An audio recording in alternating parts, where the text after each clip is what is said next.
It's the Morning Star Drive 117.8. You soaring up with sky, now's the time, don't delay. I'm sitting in my ride and it's time to fly. So let's realign, just listen and fill your mind. Hey guys, how's it going? It's Wednesday, January 4th, and this is the Morning Star Drive on 117.8. We're on YouTube, so make sure to subscribe, follow us on SoundCloud, and make sure to support us on Patreon. So what is happening on this wonderful Wednesday? We've got current news from around the world. The word study is going to be on the book of Daniel. And of course, health is happiness with Julius Miumo from Australia. All right, everyone, how are you doing? It is Wednesday, and I'm just super thankful for all of you joining us here on the Morning Star Drive.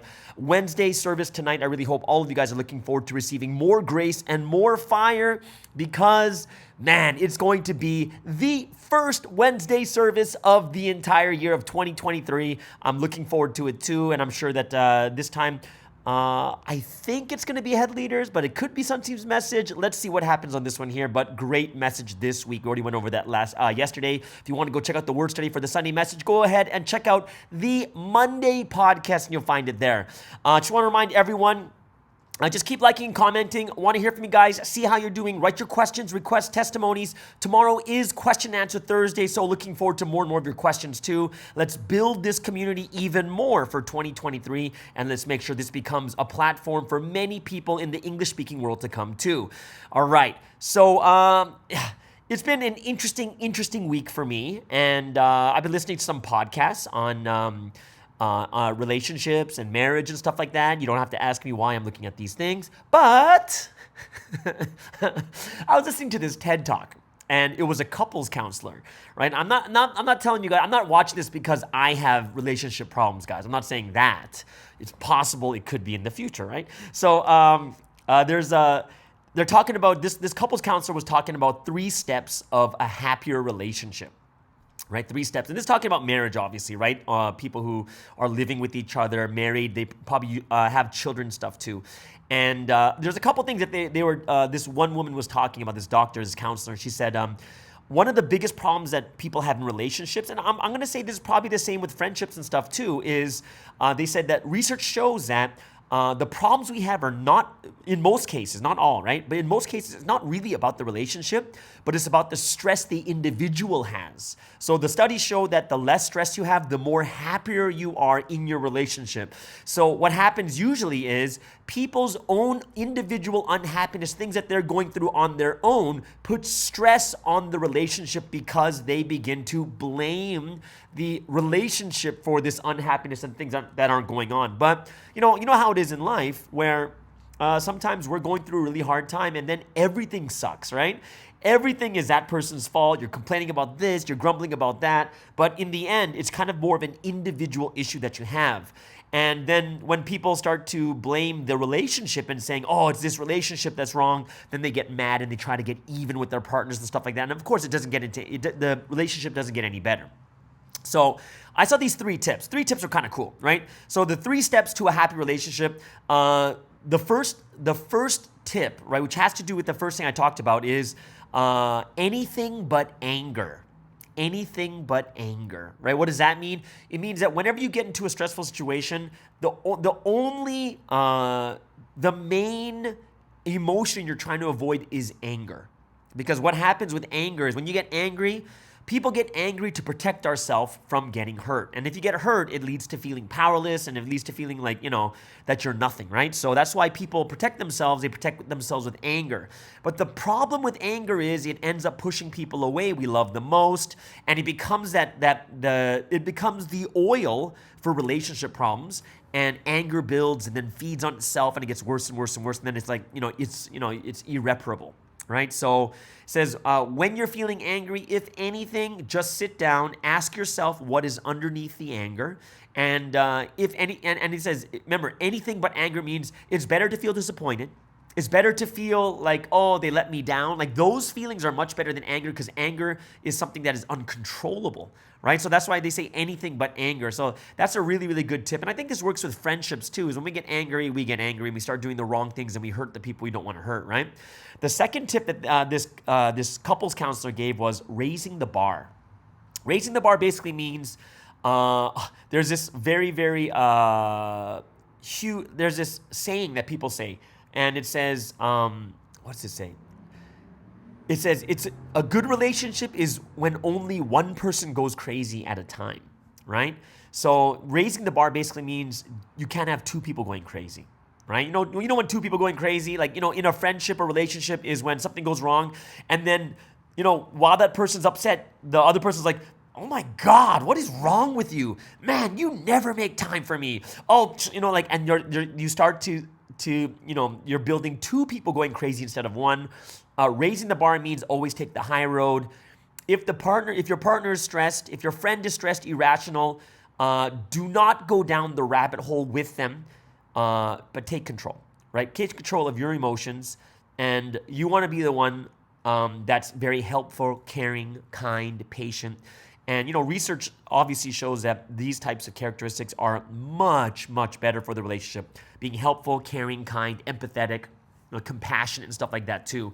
And the one tip that they gave is better to use a term like, I would love it, right? I would love it. And then you add something that's positive and the future thinking. But, don't make it negative. Like, I'd love it if you'd shut up. Of course that is totally negative, right? But I would love it if, something in the future and something that's very, very positive, right? And that's something that was one of the tips that this couple's partner gave, this couple's counselor gave.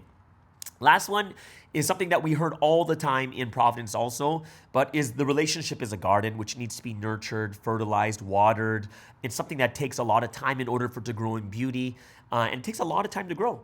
And it reminds me of another YouTube video I watched of these three couples that have been married for like 50 plus years. And they're just talking about how difficult it was in the beginning, but how they made it through, and it became such a loving relationship. And these people are in their 70s and 80s, right? 70s and 80s, and they're just still in love. And that's like three couples, 150 years of marriage experience, and it was really beautiful to watch, right? And it's something that I looked at. I was like, oh, that's quite interesting. Now that brings me into another. Oh gosh, this is crazy when I'm talking about this. But that brings me to another article I just saw today. It's about a nun and a monk that got married. Now, why is that weird? Because a nun and a monk vow not to get married. So they're kind of like stars, right? But there's a nun for 24 years, which means that's the same amount of time I've been in Providence. And there's a monk that they met, and then they both decided to get married. They left they left being a monk and a nun, and they got married, and they're happily married right now. And I thought that was so interesting because that's, it's kind of like God's history is, starts first, and then, everything else follows. And when I looked at that, I was like, oh, wow, that's so interesting. Like, it's very, very similar to what's happening in Providence. Don't ask why I said that, but... All right, the poll is out. It's good, guys. We have a bunch of people answering the poll, and I think it's really cool. We got a bunch of people with a lot of different answers, but the number one answer with 80% is mentality. Very interesting. And then second place is time, third at 8%. Commenting is 8%, and skill is 5%. And, like I said, mentality is a very, very broad term. It includes persistence, because you need the mentality to be persistent. You need the mentality to take action. You need the mentality to be diligent. You need the mentality to prepare really well, right? So that's why mentality is such a big thing, and that's why this week's message is having the mentality of the Lord and such, right? So mentality, skill, and time. Number one, by far, is mentality at 80%. Skill, the time, and others, which I do think the others, the comments I've seen so far for the others are all included in mentality. Someone said persistence. Someone said good preparation. And that's all in mentality, right? So I would say mentality is actually higher. Like so far is not 80%, it's probably 88%. If you take all the others and put into mentality, it's like 88% mentality. And then time is at 8% and skills at 5%. So it's quite interesting to see people's thoughts on this. But I do want to go over what Sunseam did say about this, but I really wanted people to think about it more, right? And I think this is something that's more of a Western type of educational thought and thinking, is we never just give an answer, we more so have discussion time, right? And I think that's a good thing for all of us here too, is people discuss and they really, really think about it, right? Because that's one thing that I don't, like when it comes to meetings that I've had in Providence, the one thing I don't like about meetings is sometimes you're just told what to do, And like that's not really a meeting, right? It's just like, if you're just gonna tell me what to do, then just put it in an announcement in the chat room and then we'll just all do it, right? But if we're gonna have a leaders meeting, I'd rather be trained for some type of skill, or I would rather have a discussion time. And I think that's why it's better for us to have this discussion first and then kind of talk about which one is the most important of the three. Right? Like if you do have another comment, a lot of them, you're going to find them in one of the others. All right. So that is kind of my, that's going to be for the poll. Hope you guys will really enjoy, discussions. Write down in the discussions too, in the comments, what you think is the, what's your reasoning for mentality? What's your reasoning for skill? What's your reasoning for time? All right. So let's get into some music from member artists from around the world on this wonderful Wednesday. We're going to start off with some dance techno house music. This is AG from Japan. Great song, A Life of Thanksgiving Grace. And he just, AG is just doing a great job putting this music into dance music too. Then we have Zeniac from the Pick Music Associates in Korea with Zeniac. And then we'll end things off with Justar from New Zealand with Busy Bee.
The bumblebee is too busy to cry, buzzing away, looking for a flower to duck and hide, a worker or a queen. Sometimes I feel like it's the same thing, a princess asleep on a pea, put off by the smallest of sufferings, but I'm still working on me. If I'm honest, I feel so strange, a fish without water, a cranium without a brain, looking so good for the cameras, but feeling so very average. Where else can I go? There's only one river where living water flows. I already know the answer, the problem is throwing my own hope. When I'm in the water and on the boat, both the following sheep and also the goat. I'm in the water and on the boat, both the following sheep and also the goat.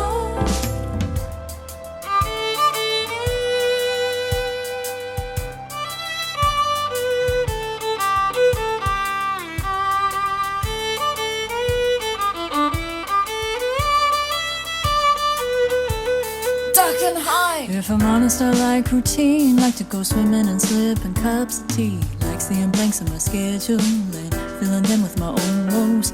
Now I'm overthrown and all around me are the people who can't do wrong. I smile and try to let it go. The problem is giving myself hope.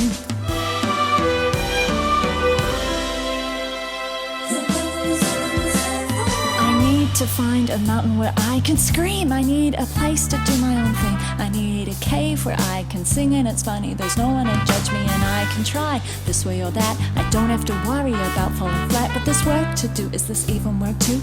Who can decide? Is it me? Is it you? Is it God? How far would I go if I could? I go far slower than I should. I'm only as good as how much I produce. Squeeze on my brain and pour out the juice. As much as I grind my nose in the ground, but nobody knows, they don't notice I'm down. I haven't been busy enough. I'm floating too far, too far. I'm in the water and on the boat, both the following sheep and also the goat. I'm in the water and on the boat, both the following sheep and also the goat. As I look over my shoulder, there's all my next stairs, God's colder. As I over my shoulder, there's all my next stairs, God's colder. As I look over my shoulder, there's all my next stairs, God's colder. As I look over my shoulder, there's all my next stairs, God's colder. As I look over my shoulder, there's all my next stairs.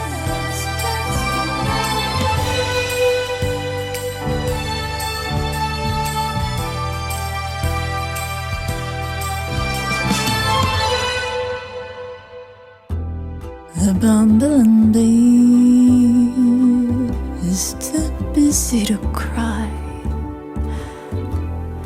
buzzing away, looking for a flower to tuck and hide, a worker or a queen. Sometimes I feel like it's the same thing, a princess asleep on a pea, poured off by the smallest of sufferings, but I'm still working on me.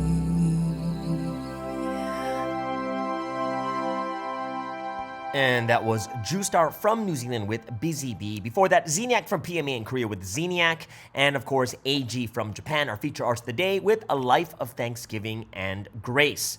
All right, so now let's get into some news going on around the world. And of course, as brides of this history, we have a responsibility to pray for this world. But in order to pray for the world, we need to know what's going on. So let's first start off with what's going on with Russia and the Ukraine. As Zelensky of the Ukraine says, Russia plans to exhaust Ukraine with prolonged attacks. Ukraine's president says Russia is planning a protracted campaign of drone attacks in a bid to demoralize Ukraine. Zelensky said he had received intelligence reports suggesting that Moscow would launch the attacks using Iranian-made Shahed drones. It comes after Ukraine carried out a strike that it said killed hundreds of Russian soldiers in the Donbass region. In an extremely rare admission of battlefield losses, Russia said the attack killed 63 of its troops.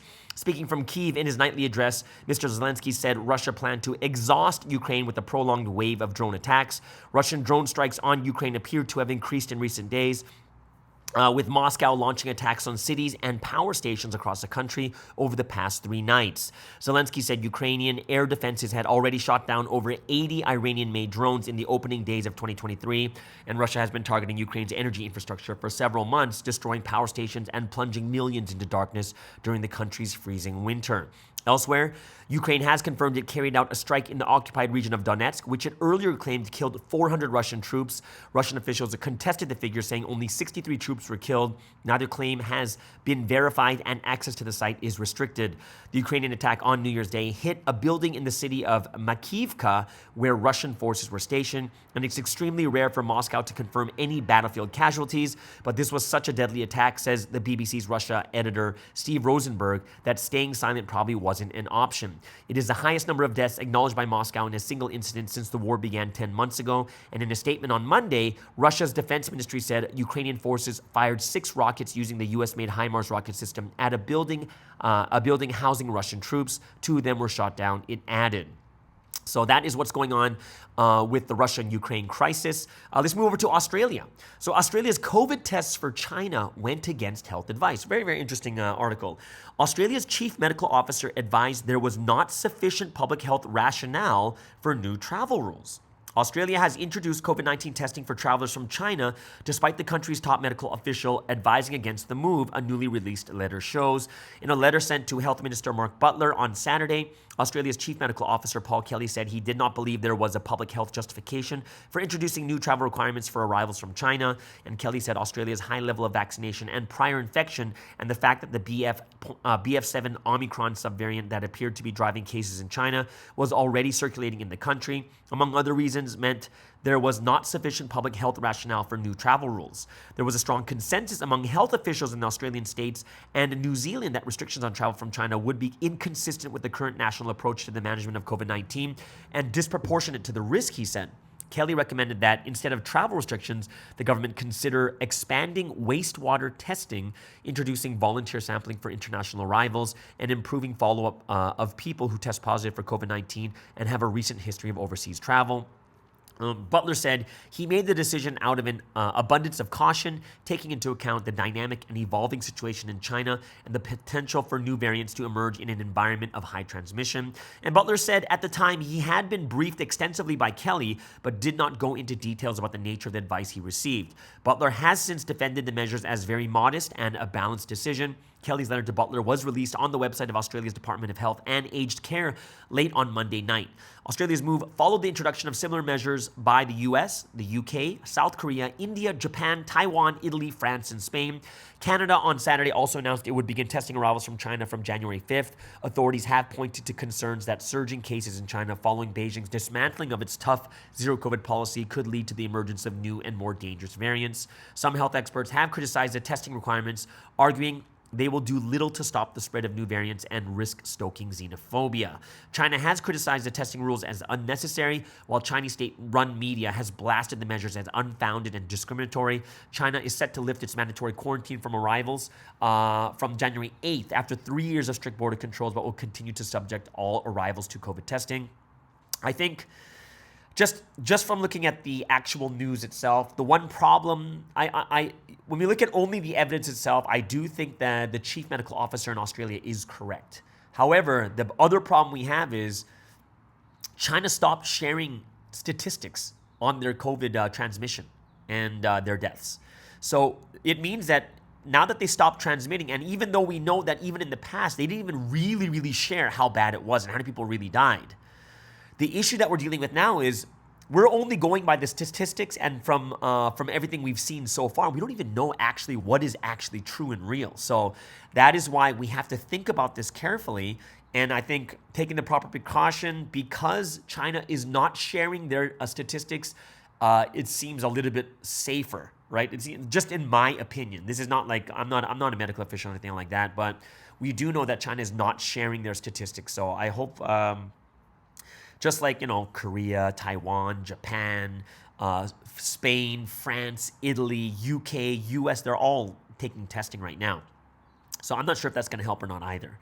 Last but not least, let's go into the U.S., where President Biden denies U.S. in talks on nuclear exercises with South Korea. So first, it was the South Korean president that said Seoul and Washington were in talks on exercises involving U.S. nuclear assets. The United States is not discussing joint nuclear exercises with South Korea, and U.S. President Joe Biden has said, appearing to contradict remarks by his South Korean counterpart, that Washington and Seoul were in talks on exercises involving U.S. nuclear assets. South Korean president said in a newspaper interview that Seoul and Washington were in talks on joint planning and exercises involving U.S. nuclear assets to counter North Korea's nuclear threats. Asked by reporters at the White House on Monday if he was currently discussing joint nuclear exercise with South Korea, Biden said no. The president of Korea, his comments in an interview published in the Chosun Ilbo newspaper on Monday come at a time of growing tension with North Korea, which test-launched an unprecedented number of ballistic missiles in 2022 and has promised to robustly counter what it views as military planning by the U.S. and South Korea for a possible invasion. In response to North Korea's saber-rattling, President Yoon has taken an increasingly tough stance and has called for war preparation with an overwhelming capability. The newspaper quoted Yoon as saying the joint planning and exercises would be aimed at more effective implementation of the U.S. extended deterrence, which refers to the ability of the U.S. military, particularly its nuclear forces, to deter attacks on U.S. allies. Now, to better respond to North Korea's nuclear threats, Seoul wants to take part in the operation of U.S. nuclear forces, Yoon told the newspaper, and the nuclear weapons belong to the United States, but planning, information sharing, exercises, and training should be jointly conducted by South Korea and the United States, Yoon said, and adding Washington is also quite positive about the idea. On Tuesday, Yoon's senior secretary for press affairs, Kim Eun-hye, said that Biden had to say no when asked such a direct question on such a sensitive matter. According to South Korea's Yonhap press agency, the U.S. and South Korea were looking at enhanced information sharing, expanding contingencies, and tabletop exercise eventually, the official said, according to Reuters. So that is some pretty crazy news, guys, that if that's going to actually happen, that's really, really big news, and it shows how dire the situation is with the two Koreas. All right, so there it is, guys. That is the news going on around the world. So let's get into some sporting news. Some scary thing just happened. This was just like a few hours ago. In the NFL, they had Monday Night Football, and 5 minutes into the game, Damar Hamlin collapses on the field, hospitalized in critical condition during the Bills-Bengals game, which is now postponed. Bills safety Damar Hamlin collapsed on the field, administered CPR on the field, then taken by ambulance to a local hospital where he is in critical condition, according to the NFL, which postponed the game between Buffalo and the Cincinnati Bengals on Monday night. It's a chilling scene. I was watching some of the video. Players were crying, players on the field taking a knee, praying for their friend. You know, he was receiving oxygen, CPR, placed in an ambulance, taken off the field some 16 minutes after he collapsed, and he was driven to the Cincinnati Medical Center. So all our prayers go out to Damar and his family. In soccer news, only one big game. It was Brentford defeating Liverpool 3-1. And Liverpool boss Jurgen Klopp claimed that Brentford stretched the rules on set pieces, but admitted his side should have handled the chaos they created in Monday's 3-1 defeat at G-Tech Community Stadium. Thomas Frank's side deservedly earned their first win over Liverpool since 1938, as Ibrahima Konate had an own goal, and Yohan Wissa's header put them 2-up at the break. Last but not least, World Juniors. We're looking at the quarterfinals. Sweden beats Finland 3-2. The Czech Republic defeats Switzerland 9-1. USA defeats Germany 11-1. And Canada defeats Slovakia 4-3 in overtime. Connor Bedard with the game-winning goal, which means the semifinals is Canada versus the US and Czech Republic versus Sweden. So it's going to be an awesome, awesome semifinals. Connor Bedard from Canada now has 21 points, which means he is still 10 points higher than the second place in points. He is just crazy amazing right now, and he's going to be the first pick overall in the NHL draft. All right, so there it is, guys. That is the top news in sports and also news from around the world. Hope you guys really enjoyed that. Gives you a lot more topics to pray about, which means let's get into the golden time.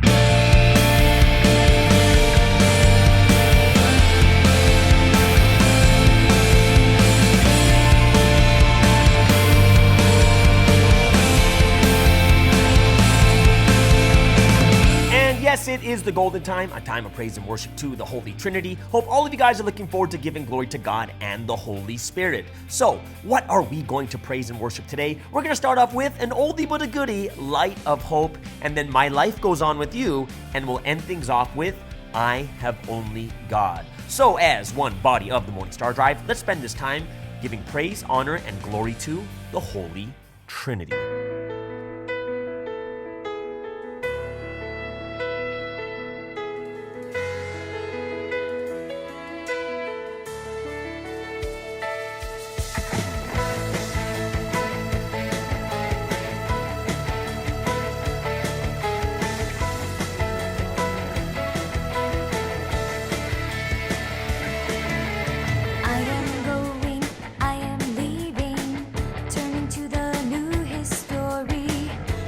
History of Providence, there I will go.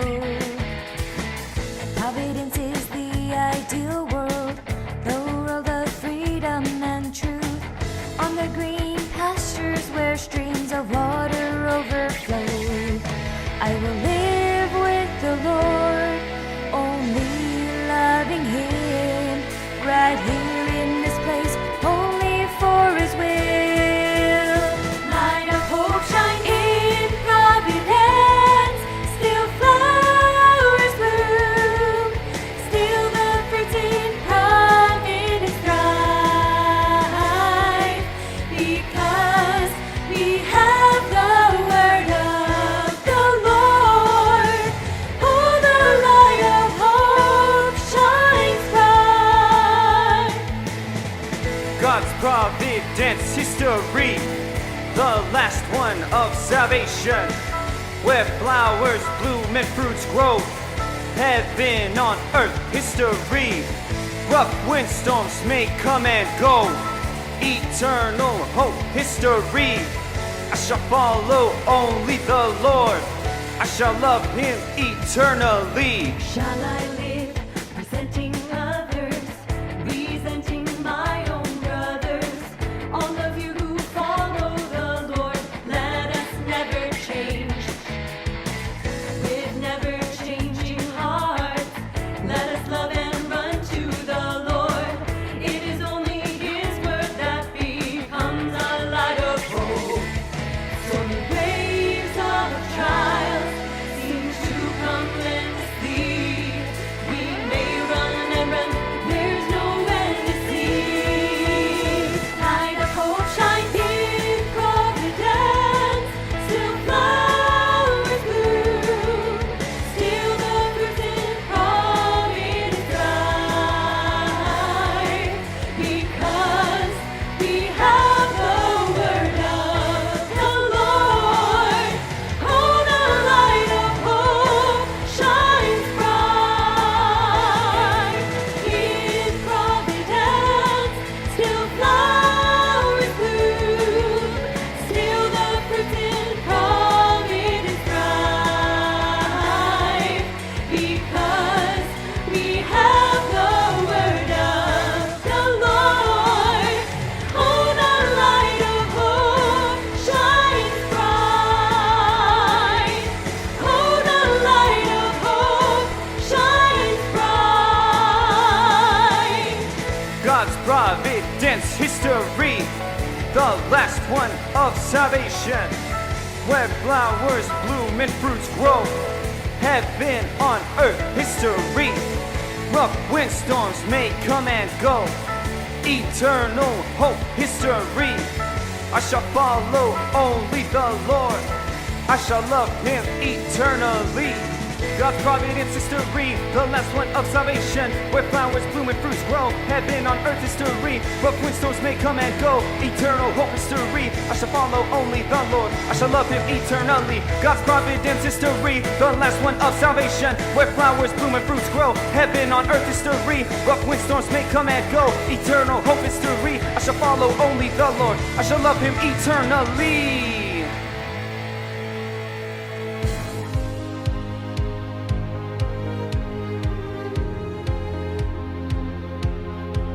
Yeah, Throughout the spring and summer, fall and winter, I wanna be with you from Monday to Sunday. My life goes on with you, I'll be with you forever, I love you. Like the sun that is always in the sky, you are here, always constant by my side. Even though everything in this world may change, but you never change. Oh, your heart is true, it is steadfast, and your love is so pure and eternal. And I feel in my heart just the same as you do, so I'll never change. And now all that I want is to do all these things for you. I will sing every day songs of love, songs of thanks from my heart. Now no matter what happens, no matter what comes, I will sing every day songs of love, songs of thanks from my heart. Yes, I promise my life goes on with you. Whether I was right or whether I was wrong, you always liked me more than any other. And regardless of the time that passes, we have never let go of each other. You always looked at me, no other. Whenever you always stayed with me forever. I walk the path with you together. Life's a gift we've been given. Keep on smiling and be happy. This life is beautiful, so keep rejoicing, keep on loving. Throughout the spring and summer, fall and winter, I wanna be with you from Monday to Sunday. My life goes on with you, I'll be with you forever, I love you. I like you just because of who you are, and I know I am blessed to have met you. So I give thanks and love endlessly. I rejoice sharing all of my heart.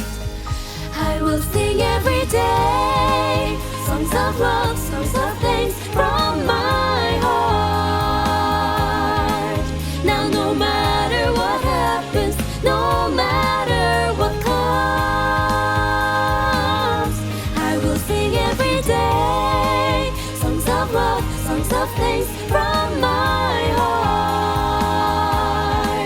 Yes, I promise my life goes on with you.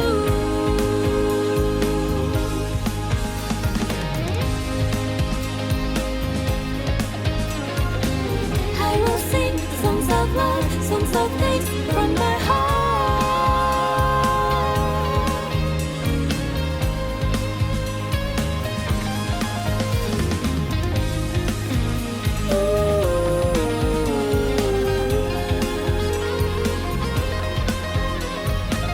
My life goes on with you, with you.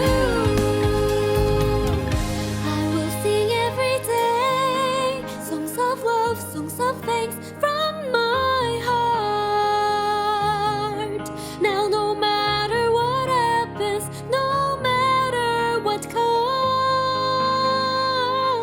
I will sing every day songs of love, songs of thanks from my heart. Yes, I promise my life goes on with you. I will sing every day songs of love, songs of thanks from my heart.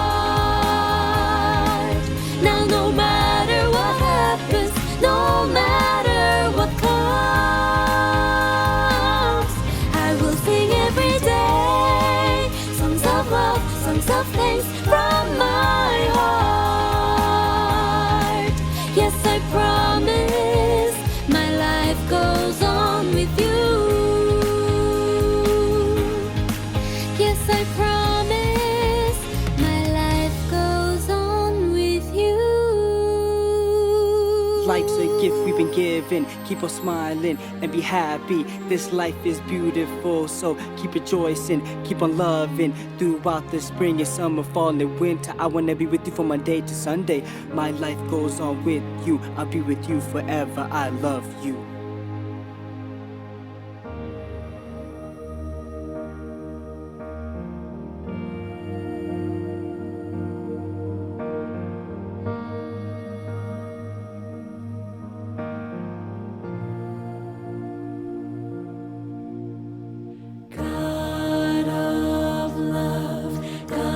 unchanging love. You've called and chosen me, loving me endlessly. God of power, God of unyielding power, never forsaking me. You are my help. Mighty God, I am yours to love evermore. Mighty God, I am yours, your bride for all time. From all the world you've chosen me, and now I have firmly set my mind. I will certainly live according to your will. Mighty God, I am yours to love evermore. Mighty God, I am yours, your bride for all time. From all the world you've chosen me, and now I have firmly set my mind.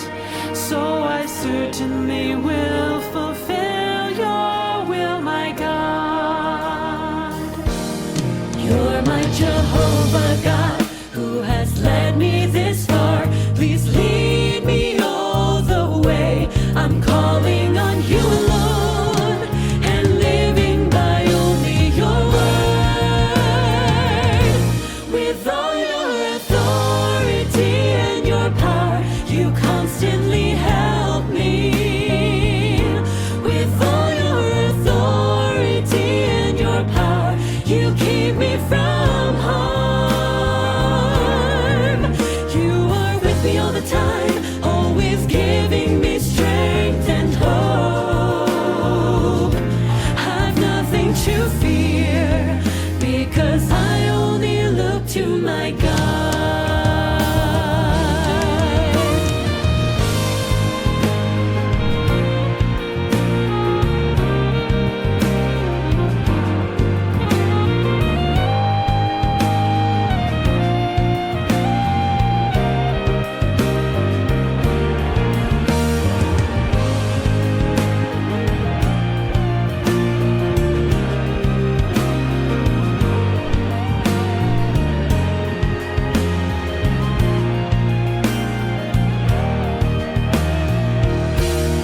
You're my Jehovah God, who has led me this far. Please lead me all the way. I'm calling on you alone, and living by only your word.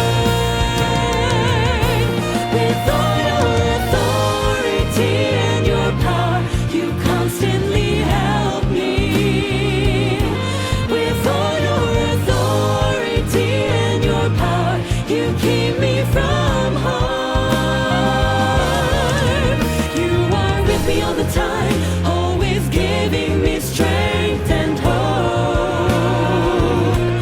I've nothing to fear, because I only look to my God. With all your authority and your power, you constantly help me. With all your authority and your power, you keep me from harm. With all your authority and your power, you constantly help me.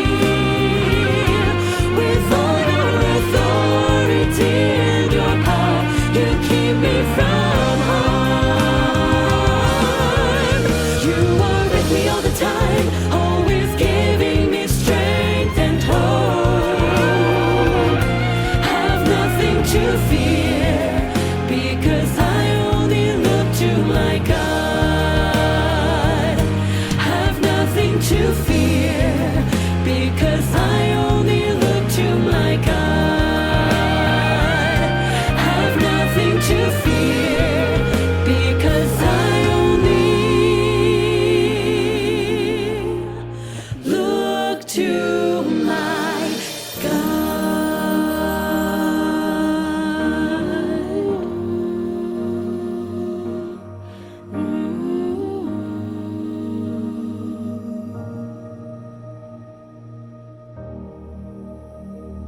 And that was I Have Only God. Before that, My Life Goes On With You, and oldie but goodie, that is Light of Hope.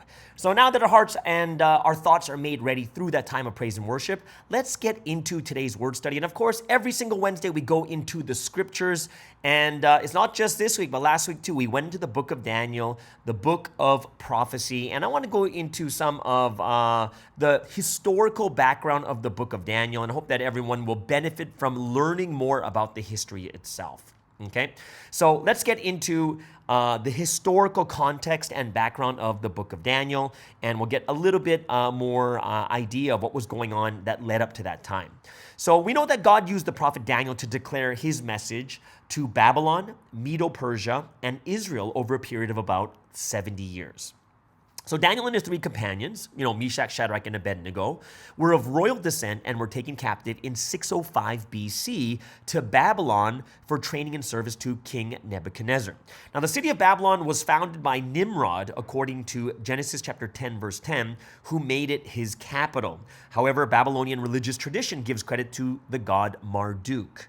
Now, in Genesis chapter 10, verse 8, it says, Cush became the father of Nimrod, Nimrod meaning rebel, and he became a mighty one on the earth, and he was a mighty hunter before the Lord. Therefore, it is said, like Nimrod, a mighty hunter before the Lord, the beginning of his kingdom was Babel, and Erech, and Akkad, and Calneh in the land of Shinar. Okay, so Babel is located in modern Iraq, about 20 miles south of Baghdad, near the modern city of Hilla on the Euphrates River, south of where the Tigris and Euphrates approach. Babylon had long been the commercial and pagan religious center of the entire Mesopotamia region. So it's always been there. The city was at its zenith when Daniel was taken captive, right? That's when they took over the Assyrian Empire. So Nebuchadnezzar expanded the city and made it a magnificent capital of the Neo-Babylonian Empire. And the city was a square and was approximately 14 miles on each side and was surrounded by a double wall with a wide moat in between. Now, the inner wall was about 75 feet high. That's crazy, right? And 32 feet wide.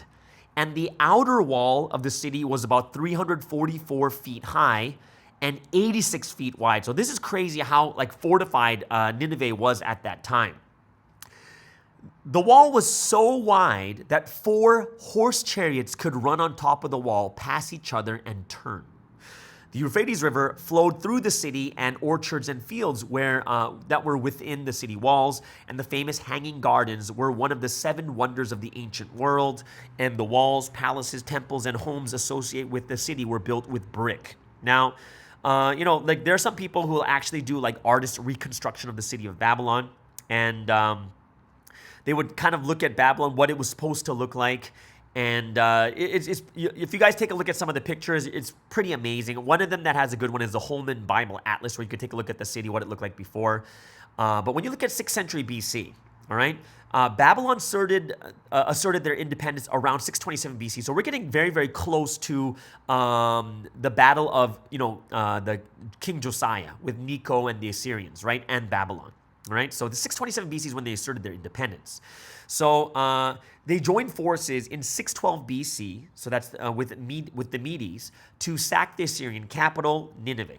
Okay? Now, Ashur-uballit led some Assyrians to flee eastward to Haran, and it was at this location that they declared authority over all Assyria. Now, the king of Babylon at the time was Nabopolassar, moved in 611 BC against these Assyrian forces in Haran at 610 BC. He allied with Media and attacked Haran. Okay, this led to the withdrawal of Assyrian forces in that city, where they settled westward beyond the Euphrates River and thus left Haran to the Babylonians. The Assyrians sought help. So here we go from King Josiah. The Assyrians sought help from Pharaoh, King Necho, right? Pharaoh Necho II of Egypt in 609 BC. So in Palestine, the king of Judah, Josiah, attempted to attract the favor of the Babylonians by preventing the Egyptians from joining Assyria and engaged the Egyptian army at Megiddo, where he was defeated and killed, which is a very, very interesting insight, because the whole time we're thinking that he made this obvious big mistake, but here it's also saying that maybe they're trying to curry favor from the Babylonians to stop the Egyptians from coming up, because maybe Josiah thought that that Egypt and Assyria were going to lose, right? So thus Pharaoh Necho joined forces with the Assyrians, and together they assaulted Babylon at Haran, but were repelled. Assyria no longer was a major player in the ancient world from this point on, but Egypt continued to engage Babylon in battle after this conflict in Haran, and all resistance was crushed with the conquest of Haran, which was occupied by the remnant of the Assyrian military in 610 BC. Now, that the might of Assyria was at an end, and that was a fulfillment of a prophecy of the Israelite prophets Zephaniah and Nahum. And they already talked about this already, that Assyria would end, right? The Tigris River served as a boundary marker for dividing up the empire, with the Babylonians taking the territory to the west and south, and the Medes taking the land to the north and east. Now, Nebuchadnezzar, he married the daughter of the Median king, which served to unite the two nations into the new Babylonian Empire, which lasted from 612 BC to 539. And after the downfall of Assyria, Necho marched into Palestine. So he did this to assist the Assyrian forces, according to the Babylonian Chronicle published in 1923. Okay, Josiah did not want Necho to aid the enemies of Judah, and thus sought to stop him at Megiddo. However, he was assassinated there in 609 BC. And Jehoahaz II, the son of Josiah, was installed as king, but after 3 months he was ousted by Necho in favor of his elder brother Jehoiakim. Now, Necho made him a tributary and demanded him to pay 100 talents of silver and of gold. And as these events were transpiring, the prophet Jeremiah was asserting his influence in the political arena by rebuking the temple priests, false prophets, and government officials. Now, consequently, at that time, his ministry was rejected and was marked by constant opposition and persecution, and Jeremiah prophesied that Judah would be overtaken by Babylon under Nebuchadnezzar. Now, he attempted to influence the political policies of his country so that Judah would become a vassal of Babylon and thus escape destruction. So in 605 BC, Nebuchadnezzar attacked Egypt in the Battle of Carchemish. This is the one that we know, right? The Battle of Carchemish, which resulted in the defeat of Egypt, and the Babylonian king pursued the Egyptians and thus expanded his area of authority by going into Syria and towards Palestine. Now, upon learning of the death of his father, Nabopolassar, Nebuchadnezzar returned from Riblah to Babylon in August 605 BC, where he was crowned king. After this, he returned to Palestine and attacked Jerusalem in September 605 BC, and this conquest of Jerusalem resulted in Daniel and his companions being taken back to Babylon as captives. Nebuchadnezzar returned to Judah again a second time in 597 BC, where he laid siege to Jerusalem in response to Jehoiakim's ill-advised rebellion, and at this point, Jerusalem was now subjugated to Babylon. 10,000 captives were taken to Babylon, one of whom was the prophet Ezekiel. So this is a second captivity, right? Jehoiakim died that year and was succeeded by his son Jehoiachin, who was also known as Jeconiah or Coniah. He surrendered to the Babylonians after only 3 months in power, and he was taken as a prisoner to Babylon along with the royal family, the court, the upper classes, and the artisans. The temple was looted and its articles taken as booty to Babylon. Now, after the attack in 597 BC, Nebuchadnezzar established Zedekiah, or Mattaniah, who was the uncle of Jehoiachin, as a puppet ruler in Judah, and he was urged to rebel and ally with Egypt against the protestations of Jeremiah. Now, Zedekiah did not pay heed to Jeremiah and allied himself with Egypt and revolted against Nebuchadnezzar. The Chaldean armies invaded Judah in 587 BC, and Nebuchadnezzar attacked Jerusalem after destroying the small Syrian states and laying siege to Lachish and Azekah, as predicted by Jeremiah. And that's in Jeremiah 25, verse 9. Jeremiah repeatedly predicted the destruction of the city of David by the Chaldeans and urged Zedekiah to capitulate, but his counsel was rejected. The prophet was accused of being a traitor and was thrown into prison, but Zedekiah spared his life, but he remained imprisoned throughout the siege. In 588 BC, Nebuchadnezzar returned a third time, where he again laid siege to the city of David, breaching the walls and destroying the city, and burned the Temple of Solomon in 586 BC. The majority of Jews who were not killed in this offensive were also taken captive to Babylon. So this is probably the third captivity. Nebuchadnezzar was one of the giants of the ancient world and was not only a magnificent military commander, but also a great builder, restoring many temples in Babylon and constructing a raised processional street from the Ishtar Gate, and built a colossal ornate palace. And he was also known as a great lawgiver and judge, since archaeologists have found his code of laws and his regulations for Babylon and for his court. He was also involved in pagan idolatry and was considered very religious. Now, his records also show that he made an image to himself, which appeared to be the one mentioned in Daniel chapter 3, verse 1. And an archaeologist by the name of J. Oppert found remains of a 46-foot square and 20-foot high brick platform that might have been used as the platform for the gold image mentioned in Daniel chapter 3, verse 1. And like the Assyrian and Babylonian kings, his archives do not make mention of any of his defeats. However, an inscription from the latter half of his reign indicates he was deposed from power for approximately 4 years. And this could be a reference to Nebuchadnezzar's 7-year exile mentioned in Daniel chapter 4, in which he acted like a wild animal, which was the result of his failure to acknowledge Daniel's God as sovereign over him. The Jews returned from the exile in Babylon in 539 BC when Cyrus overthrew Babylon and established the Medo-Persian Empire. He issued a decree in 538 BC that permitted Jews to return to Jerusalem if they wanted to. 50,000 Jewish exiles returned and began to rebuild the temple, which was an answer to Daniel's prayer. The temple was completed in 515 BC. 70 years had elapsed from the first deportation of Jews in 605 BC to the rebuilt foundation of the temple in 536 BC, and this fulfilled Jeremiah's prophecy as well, right? So deportations of the Israelites and returns, and you know, like all this story is just kind of like a basic history of what happened in the book of Daniel, but it's very, very interesting, and it becomes more meaningful when you think about Daniel's prophecy that the temple of God would be destroyed, and this is when they were going to rebuild it. So that's pretty crazy, right? So they're all going back to rebuild it, but Daniel's prophecy is going to be that it's going to be destroyed again. So that's got to be a very, very discouraging prophecy when you think about this. So a lot of things to think about when it comes to the background and origin of what happened at the time of Daniel and how it led to that point. And I hope it's something that you guys can also really understand at a higher level, so that when we go into these discussions, especially when it comes to, like, you know, we're learning more and more when it comes to the story of Josiah and the confident ignorance. Why did he stop them? When did it actually happen? When did the Egyptians actually first start to help them? Right? It wasn't, the first time wasn't at the time of Josiah, but it seems like they were trying to help them for a while, like for a couple of years before that Battle of Megiddo. So that is quite interesting to see at that time too.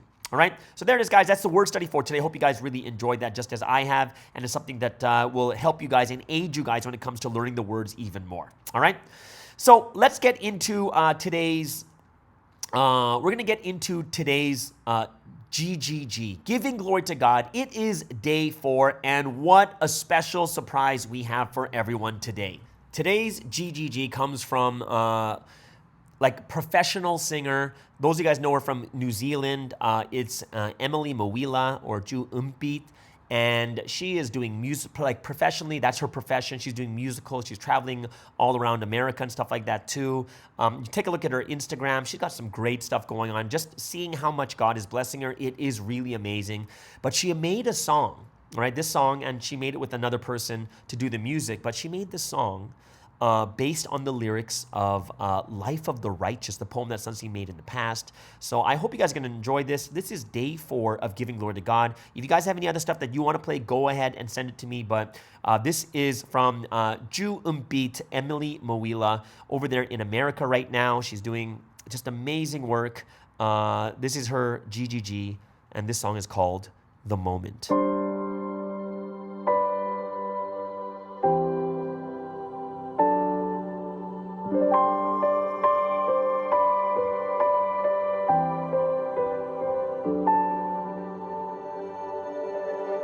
Day by day, God looks down upon this world He made, searching for anyone who seeks His face, chin resting in His hands.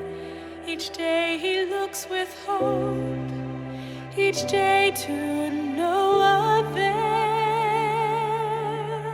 So many people like sand upon the shore, countless as stars, yet He loves them each like there's no one else. This unrequited love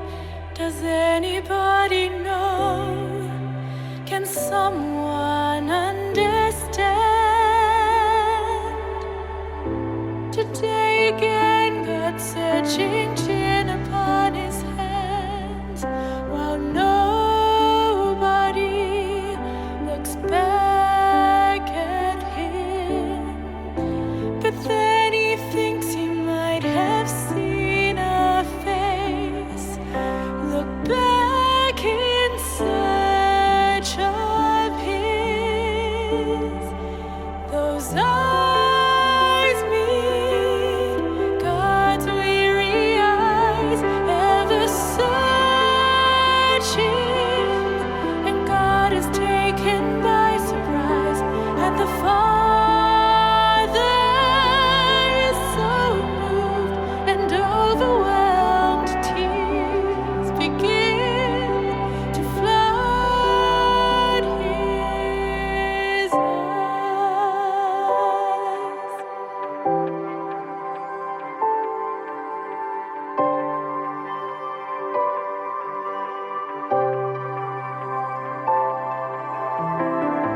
Today again, God searching chin upon his hands, while nobody looks back at him. But then he thinks he might have seen a face. Look back in search of his. Those eyes meet God's weary eyes, ever searching, and God is taken by surprise. And the Father is so moved and overwhelmed, tears begin to flood his eyes. Meet God's weary eyes, ever searching, and God is taken by surprise. And the Father is so moved and overwhelmed, tears begin to flood his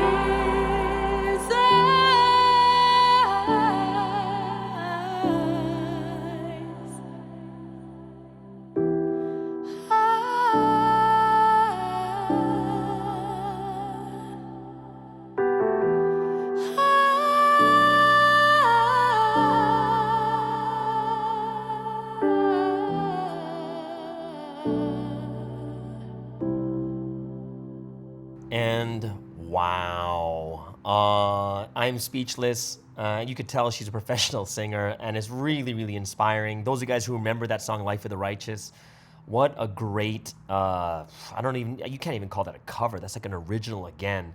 But very grateful and thankful that she was able to share this. This hasn't even been brought out yet into the public, but she got permission from the person who also made the song too, together with her. And I'm so grateful and thankful, and I know that this is giving great glory to God. Write in the comments what you guys think about this song. Amazing songs. I think I want to play it even more, but I'm going to ask for more permission for that too, either way. So there it is. That is the Giving Glory to God section for today on day 4. Hope you guys really enjoyed it. Let's move into the last section. Of course, every single Wednesday, we have Health is Happiness with Julius Miyomo over there in Australia. And he's going to do the next part when it comes to longevity. Hope you guys really enjoyed this. Everyone, please welcome Julius Miyomo from Australia with Health is Happiness.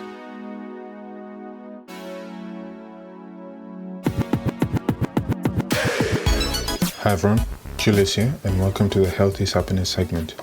This is episode 24, and today we're going to do the third and final part of the longevity series. So the focus today is going to be on how to slow down the aging of our hair and skin.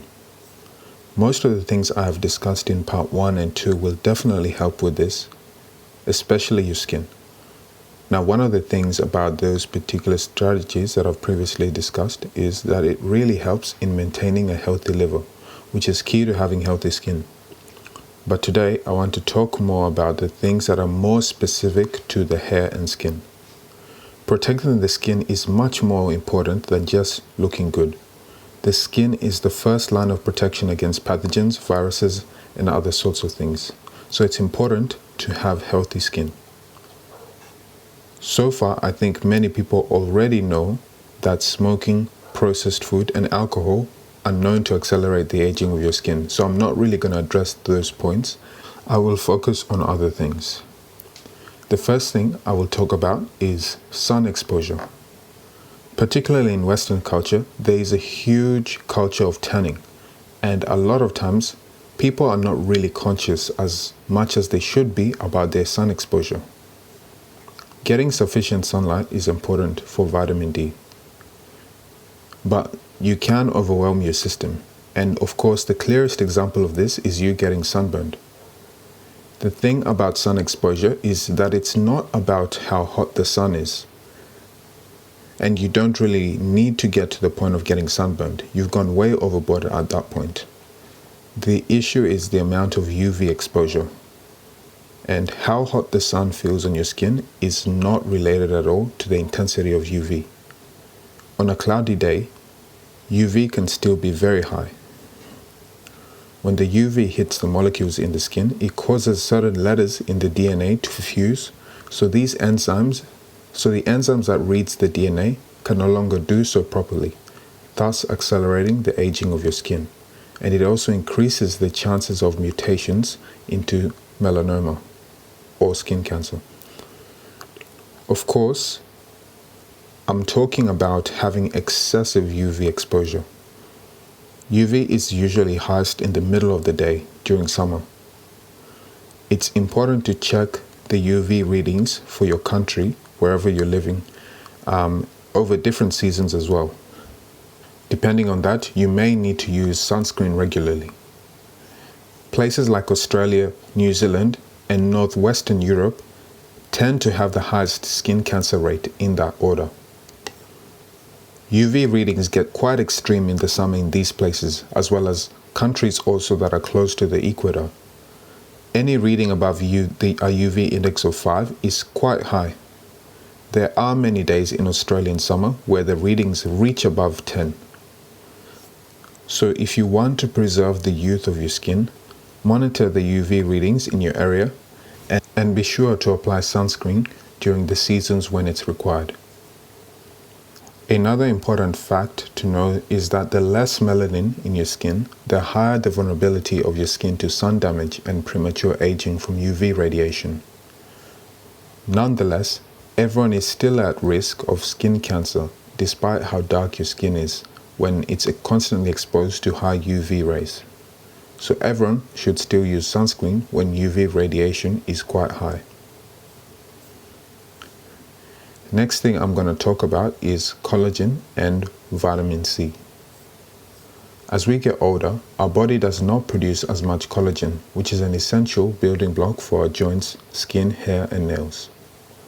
As to whether ingesting it is better than using the skin products, it wasn't clear to me from the research. But Sunsinim did say for honey that eating it is 70% effective and applying it externally is 30% effective. From my perspective, I would apply the same reasoning for collagen. Both are beneficial, but to different degrees.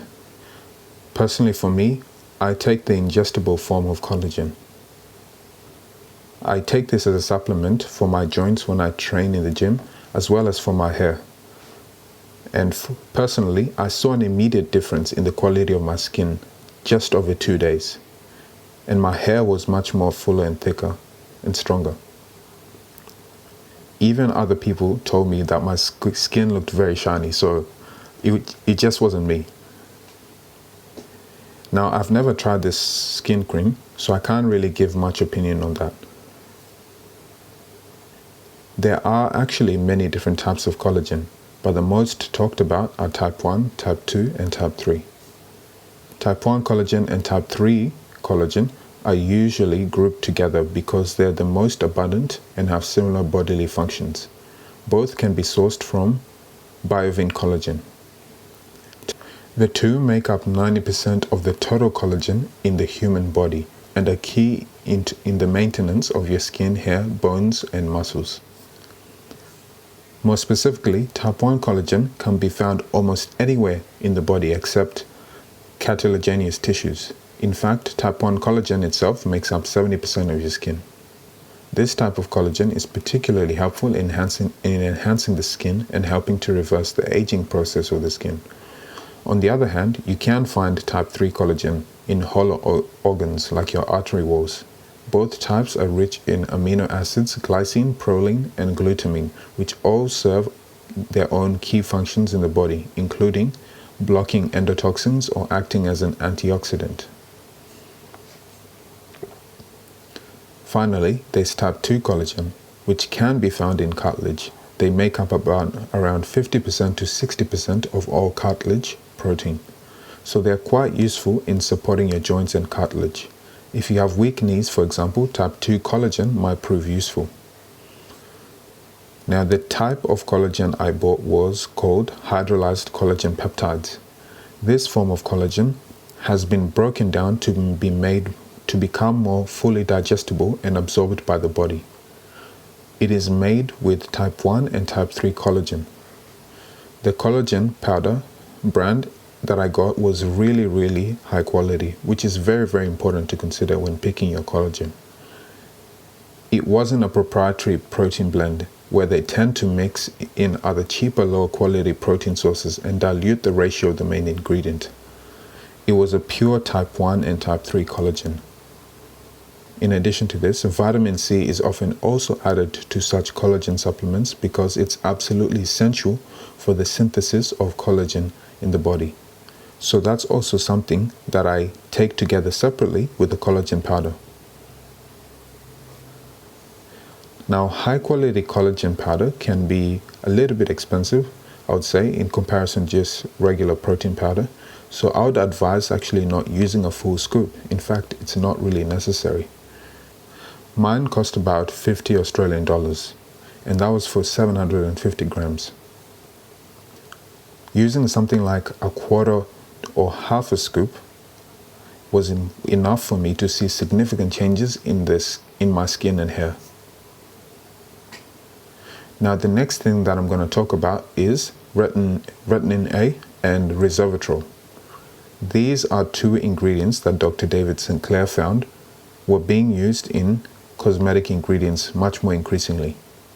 He explained that resveratrol was probably being used because it was turning on situatin activity in the skin, which then turns on antioxidant enzymes and a lot of other good things such as revving up metabolism, increasing blood flow, and getting more oxygenation in the tissues as well.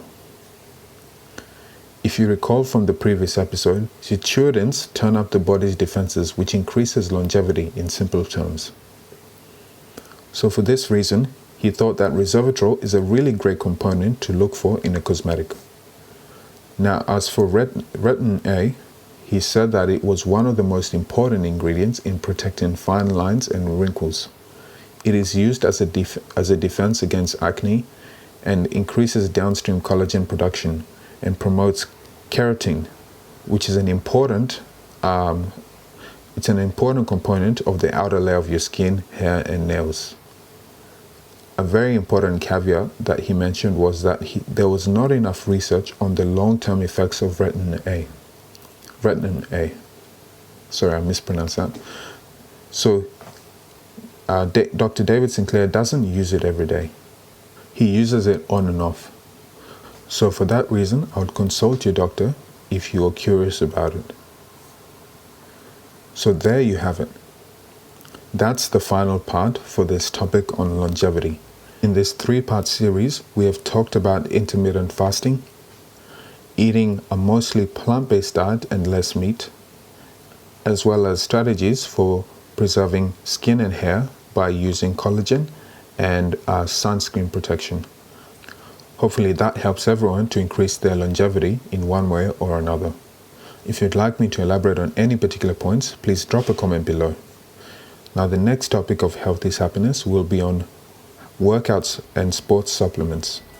And I think this will be very useful for a lot of guys. Thanks for tuning in, and see you next time.